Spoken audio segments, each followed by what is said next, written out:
This is MC Fireside Chats, a weekly show devoted to the outdoor hospitality industry, hosted by Brian Searl and Cara Csizmadia. You'll hear from special guests that focus on topics to help your business succeed, all backed by Modern Campground, the most innovative news source in the industry.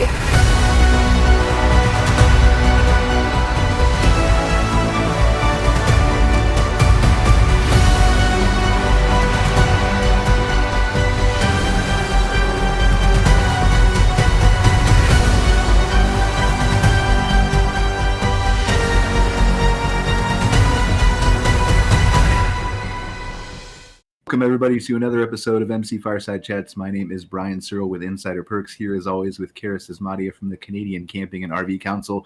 We're excited to have our first episode of 2023 focused on the RV industry and outdoor recreation. And as many of you who are involved in this industry know, this is a very busy time of year for all of these people on the show. There's lots of RV shows. Shane's going to touch on his show maybe a little bit, even though I didn't prep him for that. But super excited to see how the RVA shows have gone so far. I think the Tampa Super Show just wrapped up last week. So if anybody was at that or I heard some talk about the NTP show too, just kind of get a pulse on the sentiment of consumers and the industry as it relates to the industry. And so I'm super excited to talk about that today. Before we get started, I need to thank our show sponsor, CampSpot Software. I tend to always forget to thank our sponsors, so I'm going to try to remind myself at the beginning of every show, and hopefully my streak will be greater than 1 week in the future. But thank you to CampSpot Software for being a regular sponsor of this fourth week episode. For those of you who don't know, they provide some amazing campground and RV park management software for glamping resorts and all of outdoor hospitality really as well. So super thankful to them. And then the last bit of housekeeping before we get started is we're going to introduce this brand new segment here at the end of the show. For the last 5 minutes, we're going to talk about some future tech, some AI, some geeky stuff, and how it can possibly tie in and help your business in both the RV industry, outdoor rec, RV parks, campgrounds, stuff like that. So we'll have a little fun, but just the last 5 minutes of the show, it's going to be called the Camp Vantage segment here, which is a super secret project that I'm working on that will make sense to you all a little bit later in 2023. But for now, let's switch back to the RV industry. And who wants to start? What's happening here? We've got so many things that are going on. Do we want to start with Tampa, NTP? Yeah, I'm keen to hear about how those shows went. We're on the verge of Alberta's shows actually starting tomorrow. So, yeah, I'm interested to hear. Anybody was there? Who's there? Well, Susan was at NTP, and so we're still. Yep. So. NTP Stag, and I also was at the Aero Distribution Show in Las Vegas. NTP Stag was in Denver. These are aftermarket distributors that supplies dealers and the aftermarket for products. And, you know, the outlook was great. The attitude for the dealers that attended was really, optimistic. As most people know, when things go a little bit more quiet on the OEM side and not so many units are being built, the aftermarket tends to pick up really well because people are now taking their RV and fixing the broken products or sprucing it up or whatever. So, but the attitude was really great. It was well attended. It was great to see our neighbors from the north attending again. So future looks bright for the aftermarket in 2023. Yeah, and I know Phil was there as well. Yeah, I was there, and Susan and I were next door neighbors with our booth. So we got a lot of traffic and talked to a lot of dealers.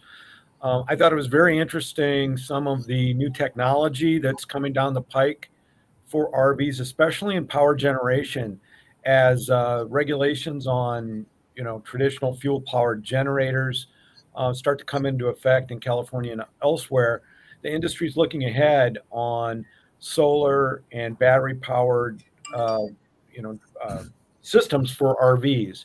And Cavins just announced at the Florida RV Super Show a new kind of hybrid battery system for their generation.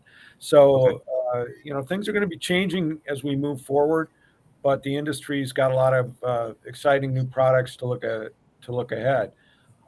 We did have some people down in Florida for the Florida RV Super Show. I think they had their second largest attendance ever at the show. So there was a lot of good buzz coming out of there.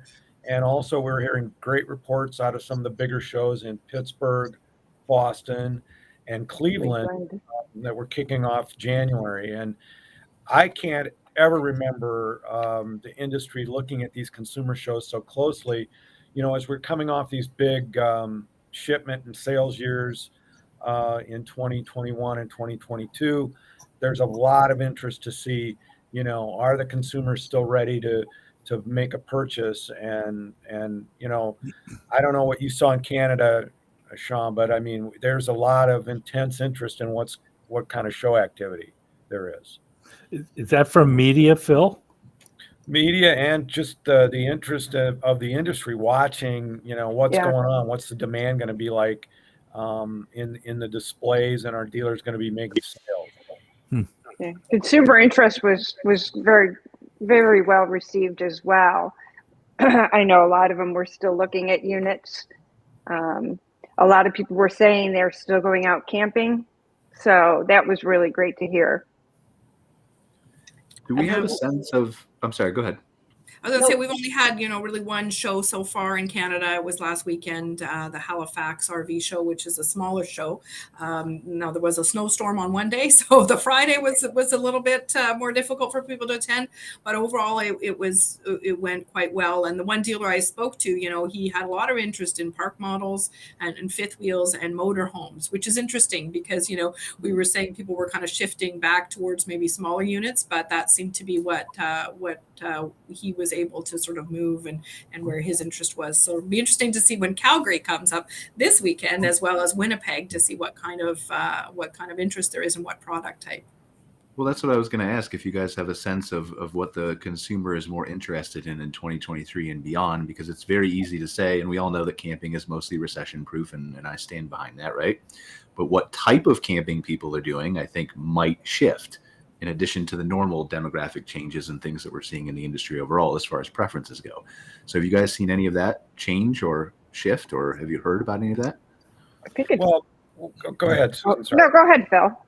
One of the things that we saw at NTP Stag, and I've been hearing elsewhere, is the interest in kind of overland camping, where people are not hooked up to traditional campground things. And, whether that's a big trend or not, certainly it is an emerging trend as campers get younger and they're looking for different types of experiences, perhaps. So there was a lot of kind of overland equipment we saw at the NTP Stag show.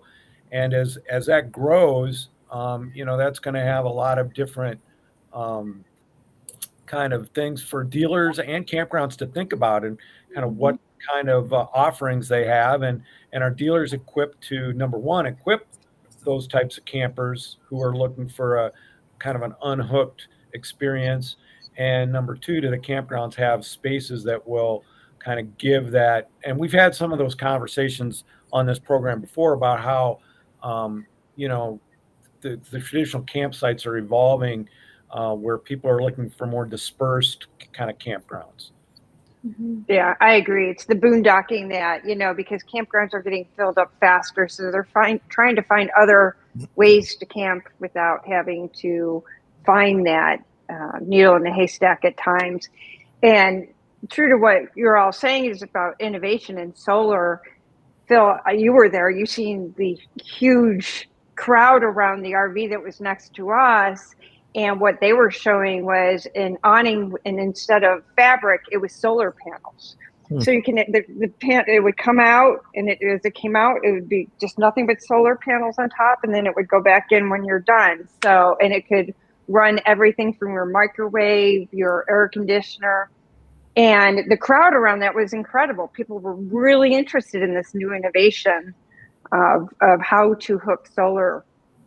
And hook it well to your RV. How do you clean the awning if a bird flies over it, though? That's a good question. I don't know. The microwave doesn't work. What could it be? That's the last thing that I would think of. But was it a number of solar panels, Susan, or was it one large one? No, it was a bunch of small ones, and they were all hooked together, and there was space between it. So I was talking to the lady who kind of invented it. It was her company, and I was curious because you could see kind of through it in spots. And what about rain? She goes, well, it's not rain proof. Rain will get in, but quite truthfully, if you're an RVer, which I've always been an RVer, when it rains, you don't generally sit underneath your awning anyways, because if it blows, you're going to get wet anyways, right? Mhm. So what really you sit under your awning for is to kind of get out of the sun. And that would definitely provide shade. And what was neat about it is because there were some holes in it, spaces in between, is it was more wind proof. So now the windows, it comes up and it doesn't catch that awning, which will lift it up.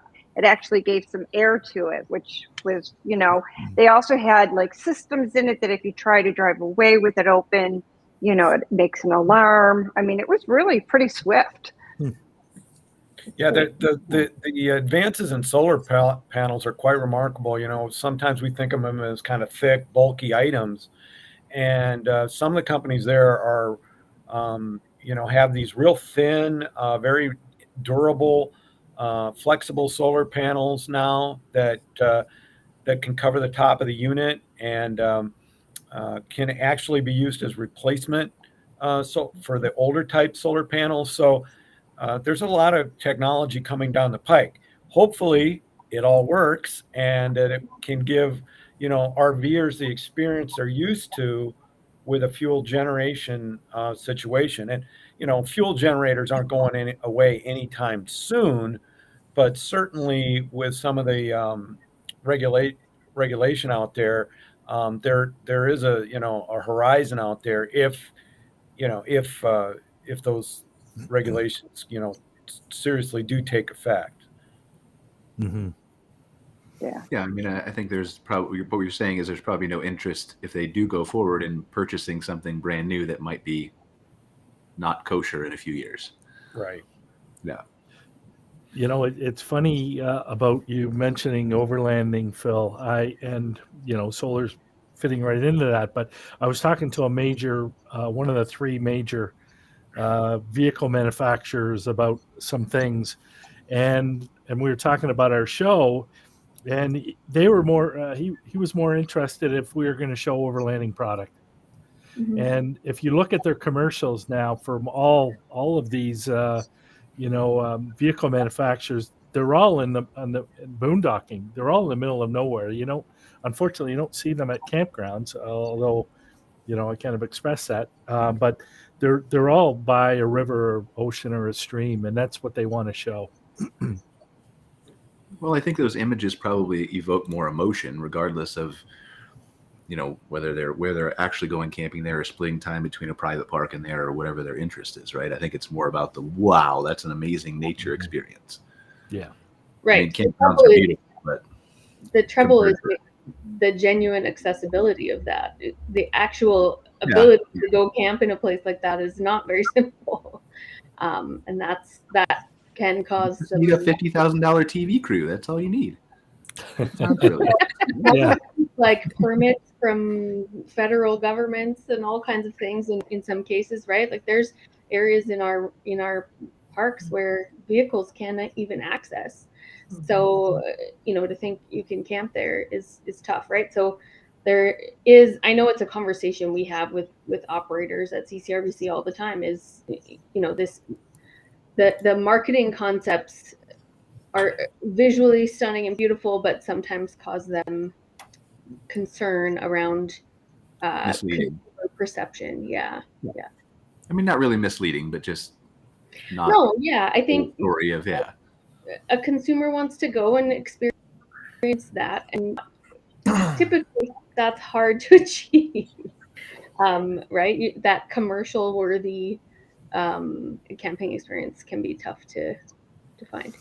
Well, yeah, and that's kind of what marketing's all about, right? You're selling the dream, and whether you're selling a sports car or whatever, you're not really going to be driving on wet surfaces doing figure eights in your Acura or whatever it is they're selling. The reality is a little different, but that's kind of where marketing goes. And the fact of the matter is when we look at the data for campers, right?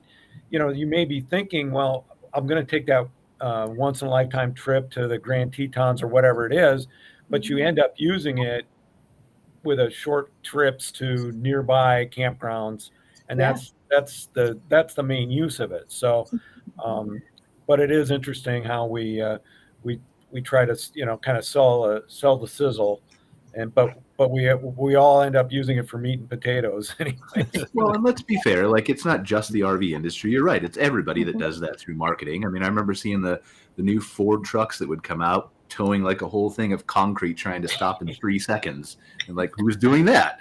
I mean, maybe somebody, but they're not really buying the truck to do that. So I think that's a valid point, Phil. I'm definitely a point there. So. But yeah, I'm still waiting for my car, something like on Christmas morning with that big bow on it. You know, I mean, who does that? Doesn't everybody do that? Driveway, yeah. No. I thought everybody bought their spouse a car for Christmas and wrapped it in a bow. I always turn those commercials off before they get to the end. Before your wife sees it, or yes. Oh, right. But speaking about marketing, I was doing some research when I was making this pitch to these guys. And, it's amazing how many other companies not associated with the automobile business are using RVs in their commercial. Absolutely. And it's tremendous to see that they see this industry as attractive to be able to show them in, in what they're pitching, which is, insurance, banking. There was the one, it was a gambling commercial. It was, him relaxing at the end in an Airstream. Like, there's just tremendous examples out there, and it's just great to see. Wait, did he use his casino winnings to buy an Airstream? No, he didn't need casino winnings. It was just I mean, if your Airstream's there and you have a big gambling problem, what if he bets his Airstream? I was going to say. Dangerous. Your whole house there, right there. Like, I'll just throw that in the poker chip pile. Whoa. Yeah. We digress. Yes. Yikes. But you're right, Shane. You're right. It is good to see the mass adoption of it's becoming more. It's always been mainstream, but it's becoming more visible in the mainstream. Yeah. I think so. And maybe it's because I'm in the industry that I notice all these little things. But of course, it's great. I mean, that's what. But everybody who's in their own industry notices that stuff too. So. Mm-hmm. Yeah, I think once upon a time you'd say you worked in the RV industry, and people are like, "What's that?" Nowadays, I think it's more mainstream. Mm-hmm. Yeah. Yep. Requires less explanation. Totally. Yeah. What are you seeing for your show, Shane, in Toronto? Do you have any early numbers you want to share with us, or tell us at least if it's good or bad? Or yeah, we're up so far. I think there's a lot of buzz. It's great to be back to normal. You follow all the Facebook comments, and people were complaining about how last year went, which was in the middle of COVID. So it didn't go so well, and not all the exhibitors are there. So it's just nice. And I'm sure all the shows in the US too will say this. It's nice to be back to normal without having the restrictions. And we're really happy now that Susan's there. We're going to be sending a release out shortly, but we're going to be hosting an RV Women's Alliance meeting during one of the days, and we're really excited about that. We're excited to be there. The group, and it was kind of timely. Yesterday, we received this application from this 13-year-old girl who started up her own camping fire accessory store. And she'll be at the store, 13 years old. And, wow! We're really excited to have her. And I think we're going to invite her to the meeting. Hopefully, she'll be able to come out and see and meet mostly older women. You should hire her right now, Shane. I know, right? I mean, like that was me. I was hustling, selling baseball cards and mowing lawns or whatever. Like people who do that when they're that young are going to be crazy. So you mean I should discipline my kid who I just found selling candy at school and stuff? Mm-hmm. I should applaud him for that. Oh yeah, yep. You're an entrepreneur. Yeah. I agree. I mean, my daughter talks. She's 14. She talks all the time about wanting to be an RV tech, and I'm always like, I could probably get you a job right now. We're doing all female RV tech classes. She's more than welcome to attend any of them. Yeah, no, I'm excited to see her. It'd be really cool. Good for her. It's awesome. Yeah, we need more techs, that's for sure. Absolutely. Yeah. It's just not squashing those dreams, right? So that 13-year-old must have parents that embraced her idea. Yeah. Sure, yeah, and that's the whole Yeah. thing. Let the child evolve to however, and we're not going to get into a parenting discussion, right? But let the child evolve to whatever they want to be, within a framework, right? That's reasonable, of course. Right. Depends on where they got the candy from, that they're selling, type of thing. Right. His own mother who's buying the product that he's profiting off of. So until he has in, Well, I would argue that that's different though. So he's got to. yeah, That's halfway there. halfway Yeah. there, almost there. Make him figure out a way to buy the candy and see if he can. I was just going to say, come up with a business plan for them. This is how you buy the candy, and then this is your profit margin, and yeah. Oh boy, Great to start them young, that's for sure. yeah, great. But going back to what you guys are talking about, I don't know. I'm not getting a feel of what products are going to sell.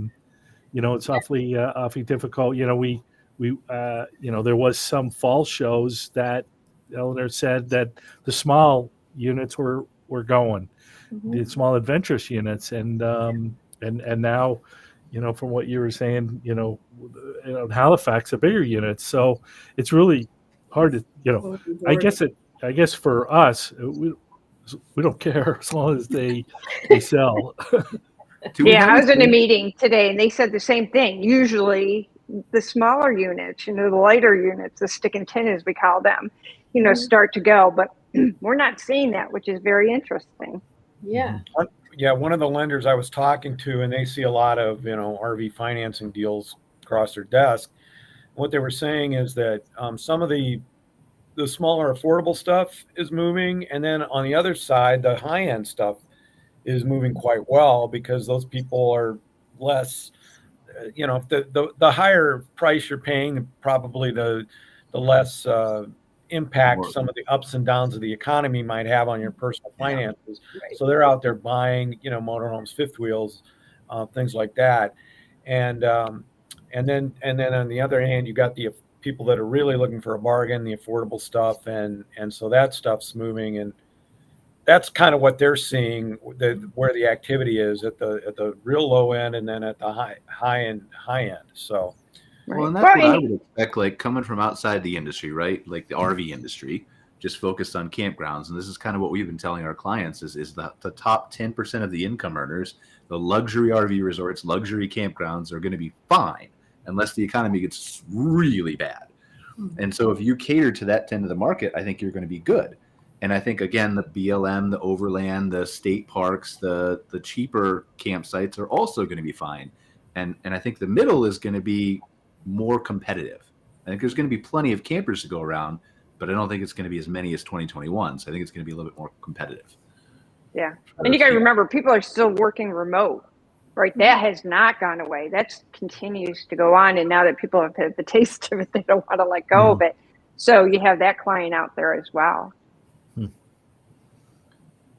Yeah, some of the people up in Canada, the government I saw, are being asked to go back. Mm-hmm. So I'm wondering what kind of pushback we're going to see. And I think we're seeing that for sure, that people are migrating back to the office. I don't know if it's weather related, that there are fewer people working remotely in Canada than in the US. I mean, it could be, right, especially in their RV.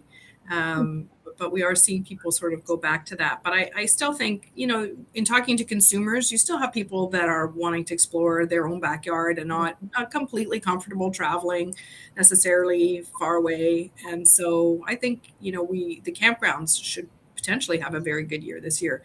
Even though it might be a little bit soft on the dealer side, I think the campgrounds will be busy. Yeah. Well, I think it's, for all of us, it's tough to follow the couple years that we had, and so keeping that perspective too is important. But it's still great. We're still doing great, just maybe not as skyrocketing performance as the last, 21 especially. So we had to have it. Totally. Are you hearing anything from campgrounds, Cara, so far? Well, yeah, I mean, the majority of them are up here are closed right now, right? Early reservations, sentiment, things like that.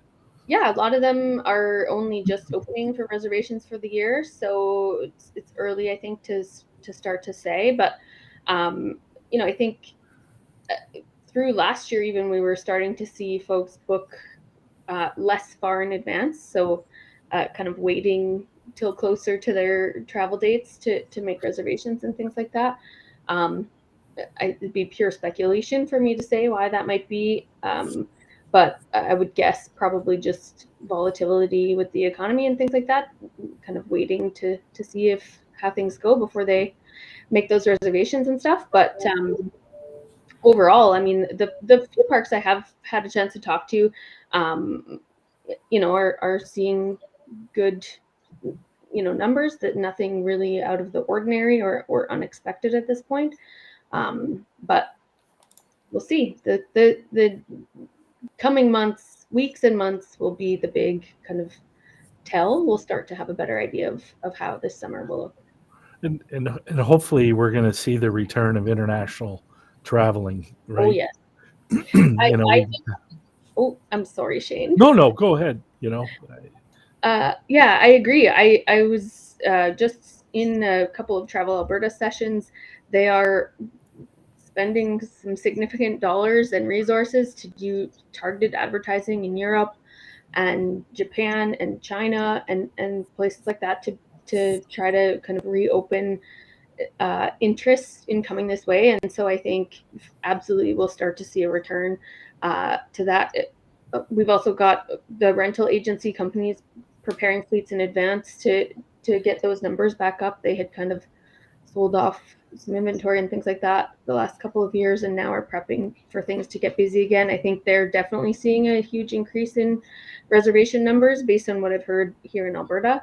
So I think for sure that's a great kind of opportunity for campgrounds specifically that they can harness in 2023. So what else are we looking forward to for the RV industry in 2023? What's on people's minds? Some goals we have for this year, or things you've heard manufacturers talk about. I know somebody just announced a Starlink partnership. Is that Thor? Yep. So I mean, again, interesting, right? Mm-hmm. What are they doing? Given I didn't see any more than that. Is it a subscription for a year or something?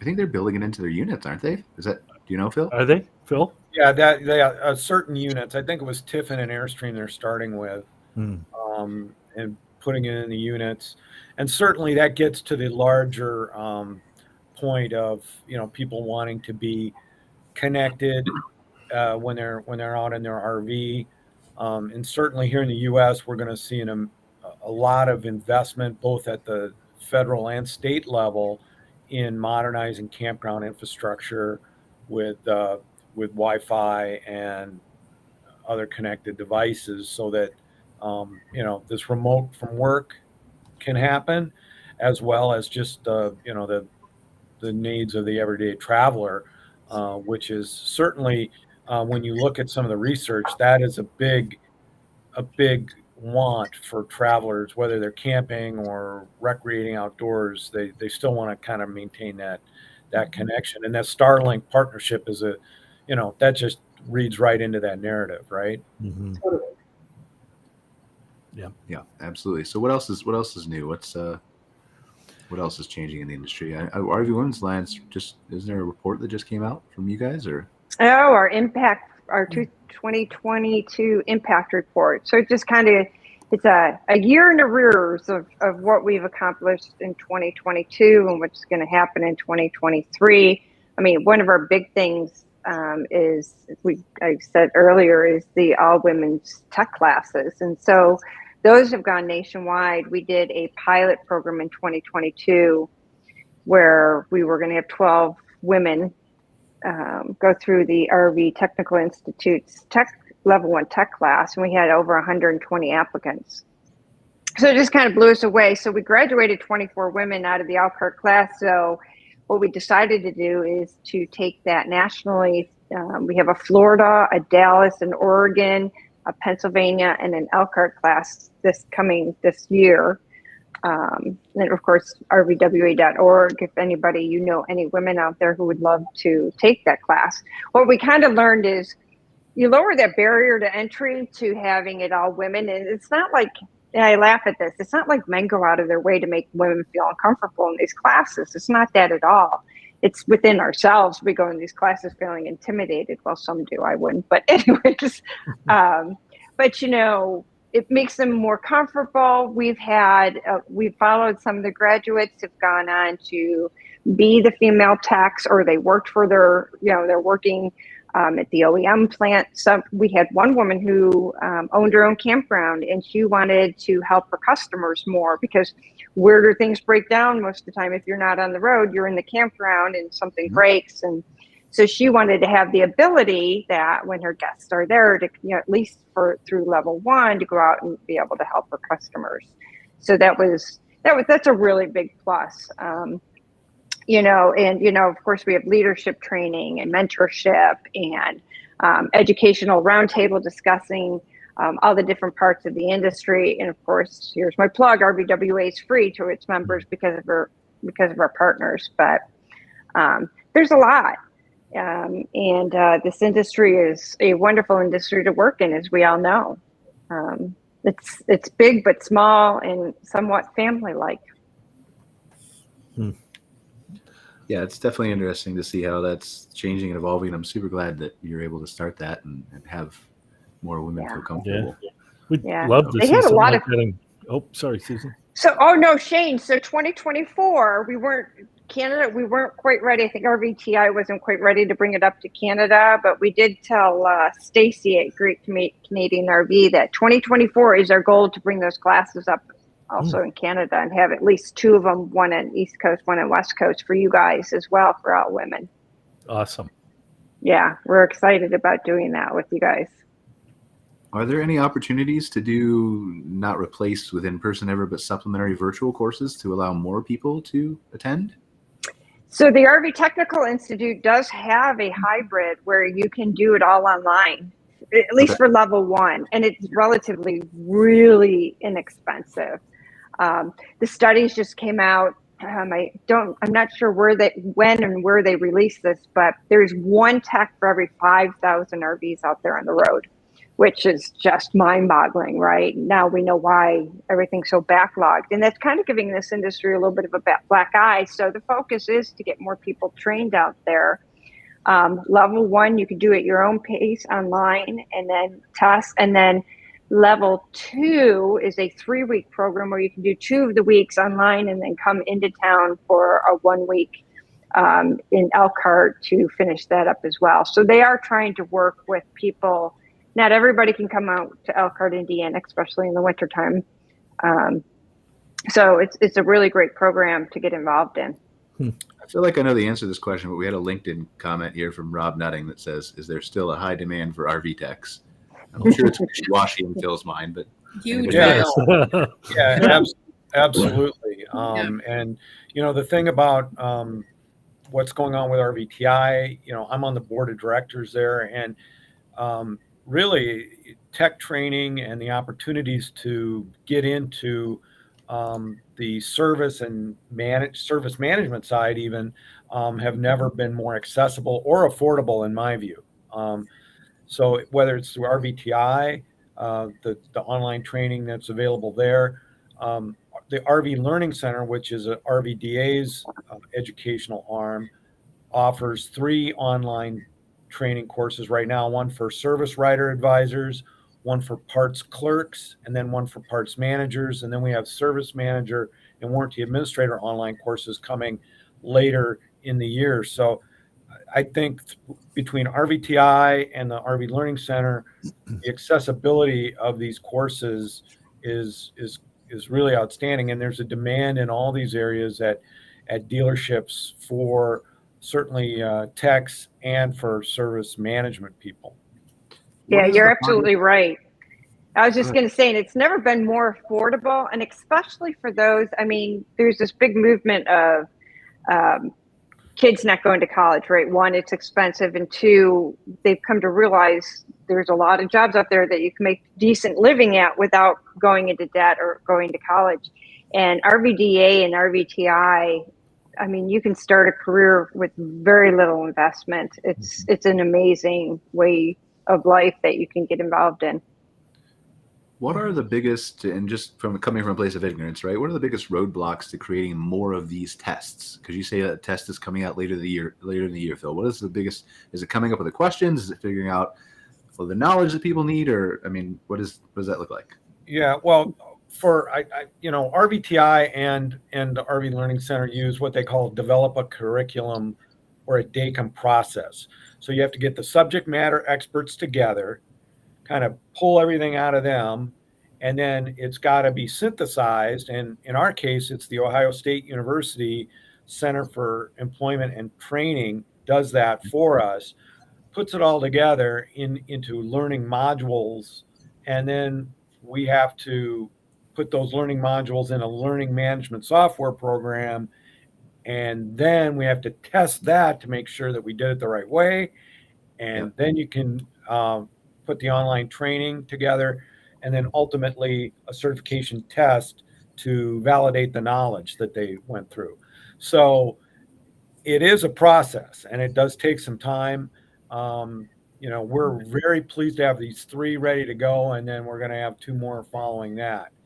It's not exactly the same on the technical side because you're turning wrenches and things like that. So there's a hands-on part of that is very important as well. I have a reason I asked that question, and we'll get to it in the last 5 minutes of the show. But dangling that carrot again. Yeah, exactly. I'm like, can't wait for the last 5 minutes. I know. And I know, Phil, you guys have scholarships, and so does RVTI. So, there's ways to get into it with no money. Right. And Canada does too, right? So it's interesting because our program is a little bit different. I mean, first of all, we partner with Phil and the RV Learning Center for the fixed ops courses. So if there are Canadian dealership personnel that want to participate, I mean, it's very affordable. It's $150 US per course. It's a great opportunity. And then RVTI fits in.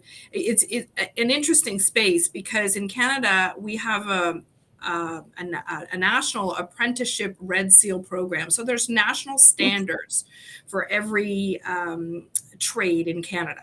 So the RV service technician trade, there's a national standard that was actually just updated. A new one was just released this past year.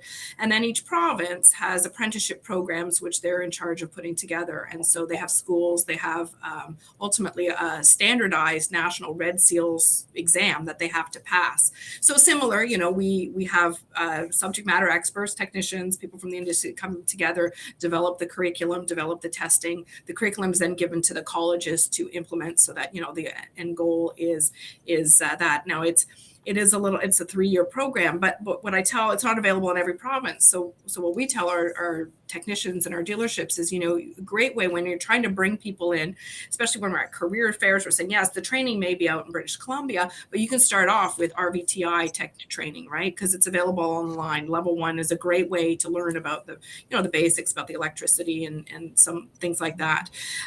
So it can be used up here for some of the basic training. We do have scholarships as well. It's kind of after the fact. So I know yours are often before, like if you register for this course, you may have access to it. Ours are actually sponsored by NTP, and we call them bursaries. They're both for technicians as well as parts personnel, and we award them. We have just over $12,000 that we award annually to people in those industries, providing that they've taken the training and passed it successfully. So, again, a bit of an incentive. And, our tax season is just everybody's getting their tax, their T4s and their T4As in Canada and the techs were all like, oh, thanks so much for giving me, this, $1,000. It helps to pay for we get these beautiful stories of how they've used that funding. So things to keep in mind if you're a technician or a dealership in Canada. And there's a huge demand. Yes. Yeah. And really, we talked about this before just briefly, like really the problem is the intricate training with RVs as it relates to the difference between like the abundance of auto mechanics, right? They have to know the individual parts and the differences and things like that. Yeah, there's about 14 trades, I think we said. In the RV technician trade, there are 14 individual trades. So, you learn to be, which encompasses many trades. So if you're a carpenter, you learn carpentry, but in your RV tech, you learn carpentry, you learn electricity, you learn welding, you learn so many different areas. So my question is let's pretend, and again, I'm leading somewhere with this, but if you have an auto mechanic, right, who wants to maybe go to learn RVs to level up or whatever else, but maybe doesn't have the time, always has to be with his business. If there was a database that he could query, how far of a stretch is it that he could do some of that, 25% of the work of an RV tech?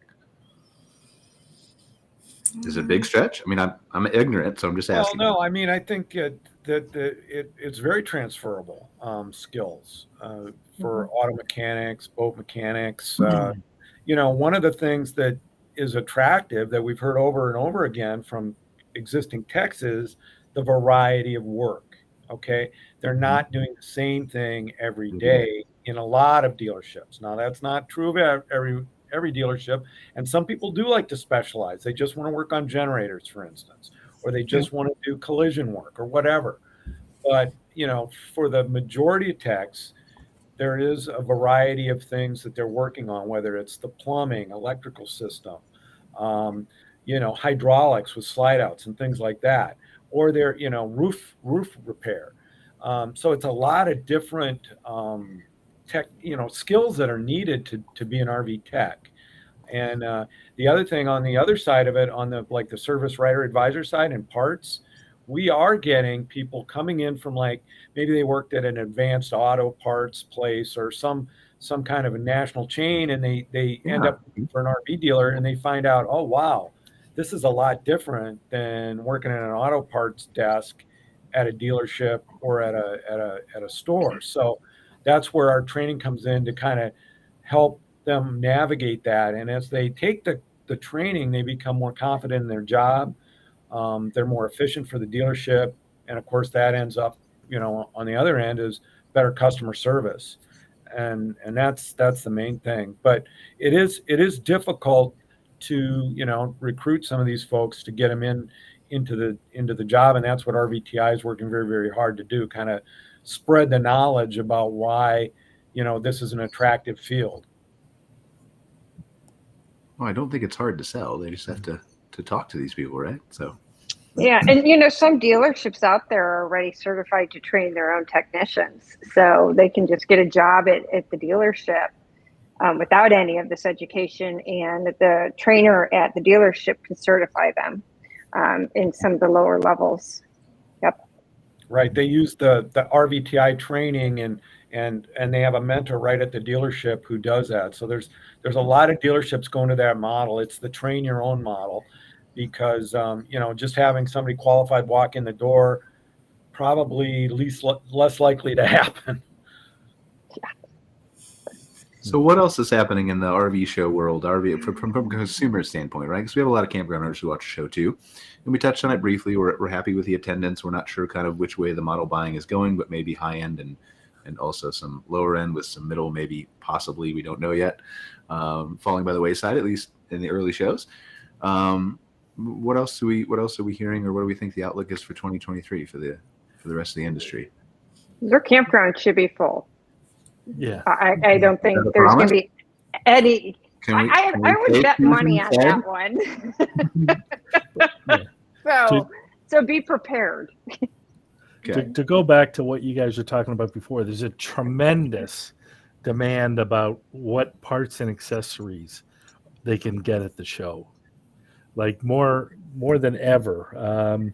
Maybe they're not looking for a new unit right now. They want to still shop for one, but they're really interested in picking up knickknacks and parts and everything. Makes sense, given the amount of RVs that were sold, right? That makes sense. Yeah. They want to personalize and customize their RV once they buy it. There's a huge trend in that. You see it all over, that people are painting this or putting, decorating it this way, decorate it just like your home. Whereas before they'd buy it and just go camping. Now they accessorize it. So there's that huge opportunity there as well. Mm-hmm. Yeah, and I think that's good for the whole industry. The more accessorization they do, because the more you put that personal feel in, the more time you want to spend it. Exactly. Yep. At least you would assume so, right? So. Well, you'd hope so, yeah.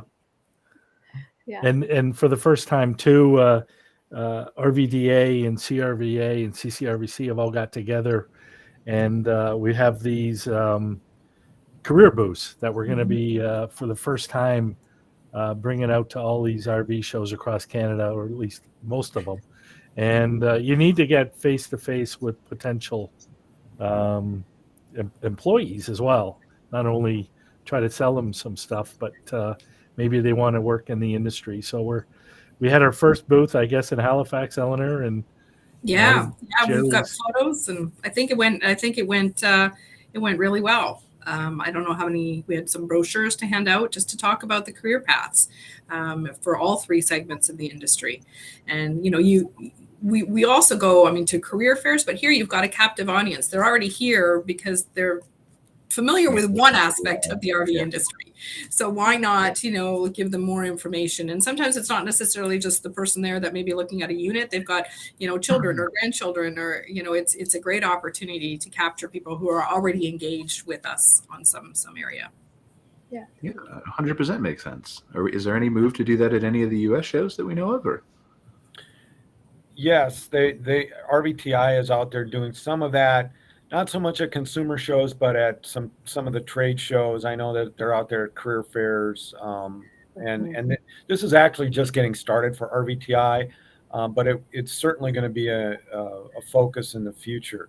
And I know, we probably all heard stories about people who are in the RV business because they started camping, and it became something that became a career for them. And certainly there's a lot of folks out there that are potential employees because they're predisposed to camping and RV travel. It was the number one thing I used to hear from guests when I was a campground owner was, "Oh my gosh, it's my dream to have a campground." And campers, if they're bought in, they love it. I think it's a great opportunity to make that available at the consumer shows. I'm excited to see the booth this weekend in Calgary. How long does it take to actually take a level 1 course? Well, you can do it in 1 week. With studying and everything, yeah? Mm-hmm. You can do it at RVTI in 1 week. But they offer it online where you can just do it at your own pace. Like if you have a day job, you can do it at night, Yeah. Well, let's say you studied for the whole thing in advance. How long would it take you to actually take the test? Oh, the test is only 2 hours or something. Yeah. So you could do a live test Shane, you should do a live test at your show. And if they pass it before they leave, then they get a free ticket. One of the things we found with online learning is it really varies on people's, ability to process information.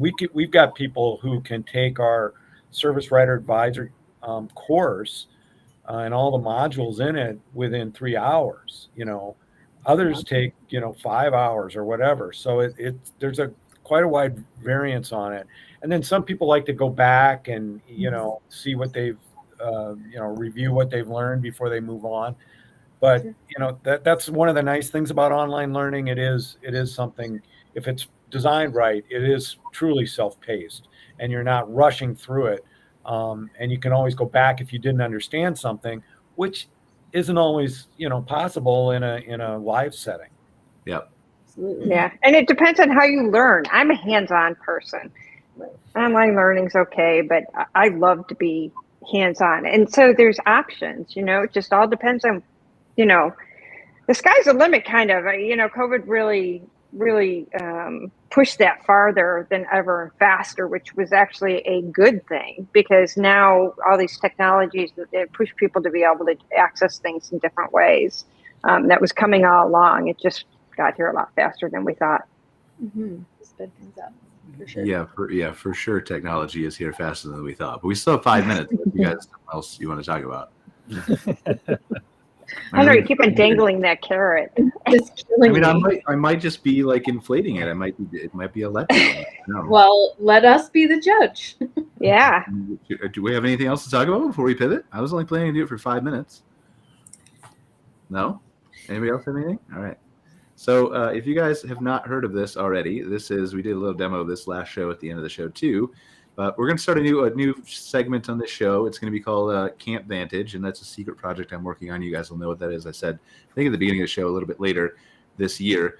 But the intent behind the segment is just to spend the last 5 minutes of the show talking about technology, and in the beginning maybe a little bit about AI and stuff, because that's where I'm focused on, but just things that can help push this industry forward. And eventually I think when we launch the business, it'll push off into its own separate podcast. But for now, we're going to start with this. So has anybody seen this buzz around this tool called ChatGPT? Yes. Yeah. Hands? Oh, yeah. How many played with it? Okay, Cara's played with it. Susan's played with it. That's it. Shane's seen it. So I have seen it. I haven't played. All right. So this is basically a artificial intelligence that was built by OpenAI, which is a company in California. It's been around since 2015. Elon Musk, Peter Thiel, Sam Altman started it. And recently, big announcement, I think Monday, was that Microsoft was already an investor at $1 billion and put $10 billion more into it. And I'm going to show you why. So let's pretend here we're going to take our conversation that we talked about RV techs, right? So I am designing a test for certification, and somebody can tell me if I type something stupid here. I'm designing a test for certification of RV technicians. What are the top 10 things they need to know to properly service a recreational vehicle? That sound like a good question? Yeah. Sure. Okay. See what it does. Somebody can tell me if this is accurate or not. I can't really read it. Wow. You know what? It's scary accurate. Electrical systems and wiring, including DC and AC power generators and inverters, plumbing, heating, propane, chassis and suspension systems, engine maintenance and repair, transmission, drivetrain, interior systems, lighting, appliances, furniture, exterior systems, awnings, slide outs, and leveling. Yeah, safety systems, smoke and carbon monoxide detectors, and fire extinguishers. So you limited it to 10. If Oh yeah, we get 10 more, but let's just do this. Let's say, okay, so let's start with, and we're just going to talk to it like a human, right? Let's start with section number 1. I need to come up with an outline for what this training would look like. It's a couple instead of come up with, but I think they'll figure it out. Yeah, maybe. So here's a possible outline for a training program on electrical systems and wiring for RV technicians. Introduction to electrical systems and RVs, overview of concepts, DC electrical systems, types of batteries, understanding DC circuits, safety considerations, AC electrical systems, troubleshooting, safety considerations, generators commonly used. I'm sorry. Inverters. I'm going to interrupt you. The problem, the concern I don't not necessarily personally have, but that I could see coming up out of this is like, you need a human who knows what they're talking about to vet that this is accurate, right? Of course you do. And but this is a shortcut to helping the human give this program, is what I think. Yeah, and typing it out. Well, and if you're just curious, instead of Googling it, what do I need to know? Just so you get a better understanding, is this the career route for me? Do I want to learn this? This really outlines it a lot better than well, a and Google search. We touched on this last week too, related specifically to like the standard Google search or search engine optimization, where like now you get one answer as opposed to a million results on Google that you have to comb through and filter through and kind of use your human skills. Well, and we'll get to that, but yeah, this is again, Microsoft invested $10 billion in this tool. They've announced that this is going to come to Bing, and they want to do it by March. So really, this is the future of actual search, which we'll touch on in a second. But let me just finish this real quick and say, like, okay, so I'm the test taker now. So give me 5 examples of multiple choice questions for this section that would test their knowledge.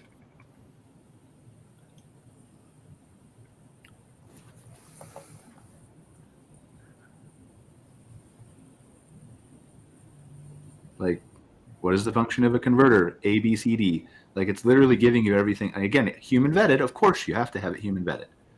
Right. But the ability of this thing to save so much time. Absolutely. Wow. Is insane. I mean, those are great questions. But if I remember this correctly, how this works is it goes out and gathers a lot of information out on the internet. Almost the entire internet up to 2021. Yeah. And this is the beta. Yeah. But this is here today. What does that mean? The beta, it means it's the first version they're just testing. Yeah. It's not even as good as it could be.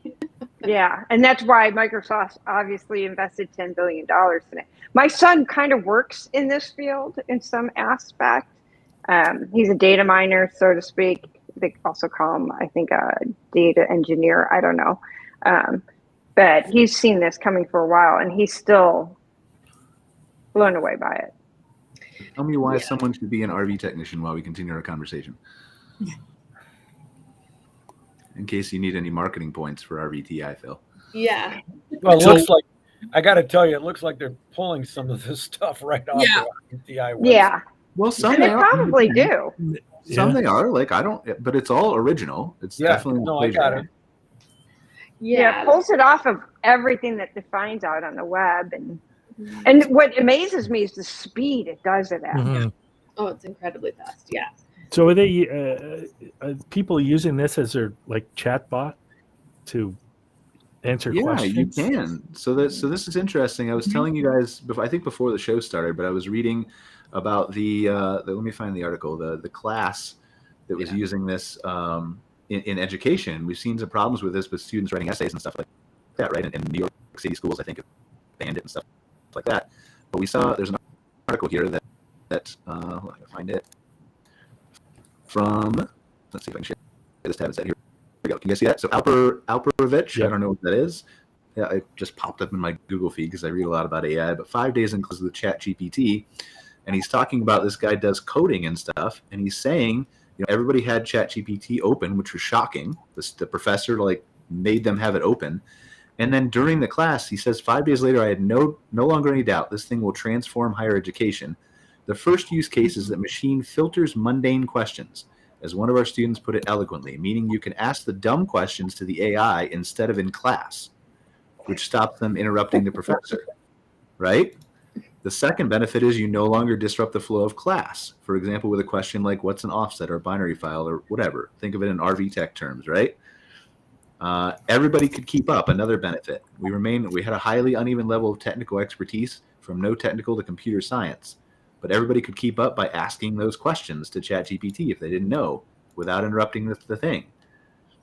And then this thing can code. It can do all kinds of stuff. So this is just super. You can write poems.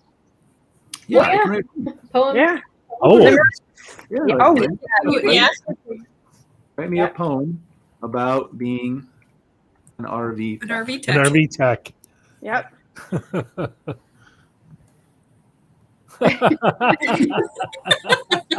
It's really good.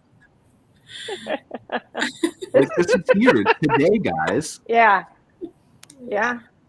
Put that on your website. Yeah. Yeah, I mean, it's just crazy. And what's kind of nice about that too is sometimes you're in that class and you don't want to ask that question, right? Because you feel stupid. And you could ask a question to this and at least get an answer where you feel a little bit better about what you're talking about. Wouldn't it be neat if this incorporated sarcasm too, though? Oh, you can. Oh, If you tell it to, it will. Reason to be an RV tech, but make sure the answer is sarcastic. I don't know if we want to post that online. Because who doesn't want to spend their days diving deep in someone else's gray water tank covered in engine grease, all while getting paid a pittance? It's the ultimate combination of glamour and excitement. That's you go. That's fantastic. You just have to get the right orders, Shin. Yes. Give me an answer, but make it funny. Yeah. That's it. I mean, that's the thing can do literally almost anything that you ask it from a knowledge work perspective. And so the ability for this to save time and make us, there's nothing been like this since the Industrial Revolution. When we took hand sewing and put it into a factory, the internet wasn't even like this. No. And this is coming very, very, very fast. What Cara was talking about is a search engine called, and Bing is going to put it in there, but right now is a search engine called Perplexity. that you can ask, like, how do I don't know how good this is, but an RV tech. And instead of, so if I take this answer and I put it into Google first, I'll go over here. I'm sharing, you should see Google now. So how do I become an RV tech? Then there's sponsored stuff at the top, NRVTA, RVTIA, and then I'm scrolling through a bunch of things and clicking links and learning, and it's going to take me a little bit, right? Oh, If I yeah. do the same thing over here on Perplexity, this is the future of search. It's going to give me an answer. One. So One. I can see a few concerns for me with this. Number one is, are we pushing humans to a place where we no longer have discerning capability to comb through information and decide what's best for us because we're just taking one answer from a robot? Maybe, And but also, don't we do that already by clicking the first link in Google? well, I don't. Maybe you do, but I A lot of people do, though. Well, Continue. and it's if this is actually gathering all that information together and putting it into one thing, then it's more than one opinion, I would think. Right, but it's citing here. like, It cites where it got it from. But things like when we look at doing a campground search on this, how soon does it become a scenario where the campground that buys the ad is the one answer instead of being the right answer? And that concerns me. Who gets to govern and decide what criteria go into choosing the one answer? And so I'm as a human being going to be very cautious going forward with these things. I want to know, are you filtering this with genuine information, or is there somebody deciding these things with dollars behind the scenes, or maybe not even dollars, maybe just, I like this guy better. Who gets to decide? And so those things concern me. Otherwise, I said on last week's show as well, given that this is coming, as an operator of any business, I would be paying attention to how I make sure I'm the one answer. And I'd love to know. Yeah, it's scary. I mean, you got to admit, when you put a human element to it, where is this information, and none of the data is verified, right? And neither is it on Google. But if you went to WebMD compared to, just Joe Blow, who has the same problem, you're going to give a little bit more validity to WebMD. To completely agree. I said this to Brian the other day as well when we were talking about news articles and things like that generated by AI. I pay attention to who's writing my article, the article I'm reading, because their perspective changes how I perceive that article and the information contained inside of it. So for me, as a human, and you argued with me that not everybody's like that, but I do think a lot of people are like that. And so I think, I do have some concerns about some of this. I want to know that, like Susan said, you can go to WebMD and feel like you can trust that information. But now we're just compiling everything from the internet. So Tommy Joe Blow on the dark web can write whatever he wants.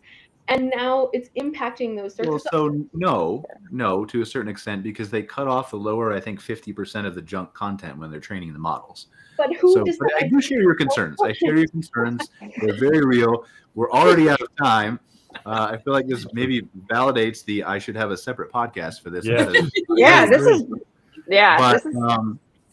is the important thing here is bringing it to your attention that this stuff exists and it can help you streamline your workday. The other day we put in Cara's schedule and said, Cara has these 20 things to do, optimize her day, and it gave her a day by day, including eating breakfast and taking care of her kids, even though you didn't tell it to. Children at this time, if we want to, the robots can just dictate it all now. And if you don't think it's going to be in a voice assistant, if you don't think it's going to be in your car, if you don't think, where should I? I'm 40 miles. I'm really getting tired. I want to stop within the next hour. What campground should I go to? It's going to give you an answer. Did you give a 23-hour task day to Cara? Right. I got her. Did you get done by 6? It had her done by 6. Close though, really close. Yeah, we tested it out. Yeah, really close. And then it even built in breaks for her too. So short ones, hopefully. Anyway, okay. Thank you guys all. I appreciate you joining us. The whole intention is to spark a conversation and get you guys to play with this. So if you want to, that tool I just showed you is free. Go to OpenAI's website, register for it. It is in free open beta, and you can do exactly what I just did to your heart's content. Awesome. So we're all going to be ready to be tech homes this afternoon. Yeah. Thank you so much. I appreciate it. We'll see you guys next week on another show. Thank everybody. Good to see everybody. You Bye. too. Thanks for watching this episode of MC Fireside Chats, hosted by Brian Searl and Cara Csizmadia. Have a suggestion for a future show or want to see your campground or company as part of an episode? Email us at hello@moderncampground.com. Join us next week for another episode.